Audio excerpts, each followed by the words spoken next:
DKTF ജില്ലാ president Mathai Alummoodu നയിക്കുന്ന വാഹന പ്രചരണ ജാഥയ്ക്ക് ശനിയാഴ്ച രാവിലെ 11 മണിക്ക് ചടയമംഗലം ജംഗ്ഷനിൽ സ്വീകരണം നൽകി. KPCC സെക്രട്ടറി MM നസീർ യോഗം ഉദ്ഘാടനം ചെയ്തു.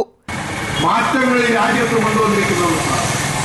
ആ മാറ്റങ്ങൾ കൊണ്ടുവരുമ്പോൾ അതിൽ മനുഷ്യമുഖമുണ്ടായിരിക്കണം, തൊഴിലാളികളുടെ മുഖമുണ്ടായിരിക്കണം, താഴെ തട്ടിൽ പണിയെടുക്കുന്നവന്റെ മുഖമാണ് എന്ന് തിരിച്ചറിഞ്ഞുകൊണ്ട് നമ്മുടെ പ്രിയങ്കരിയായ സോണിയാഗാന്ധിയും ഇന്ത്യൻ നാഷണൽ കോൺഗ്രസിന് യുവത്വം നൽകിക്കൊണ്ട് ഈ രാജ്യത്തിന് യുവത്വം നൽകിക്കൊണ്ട് മുന്നോട്ട് വന്നിരിക്കുന്ന രാഹുൽ ഗാന്ധിയുടെയും നിർദ്ദേശപ്രകാരം UPA ഗവൺമെന്റ് ഒട്ടേറെ കാര്യങ്ങൾ ചെയ്യുന്നു. തൊഴിലാളികൾക്ക് വേണ്ടി, കൃഷിക്കാർക്ക് വേണ്ടി.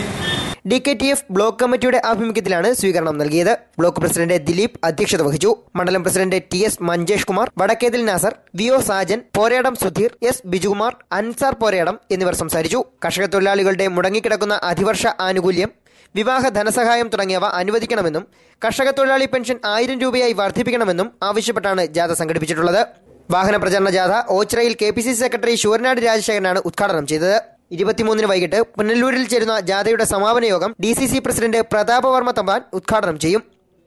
ലൈവ് വാർത്ത, ചടയമംഗലം.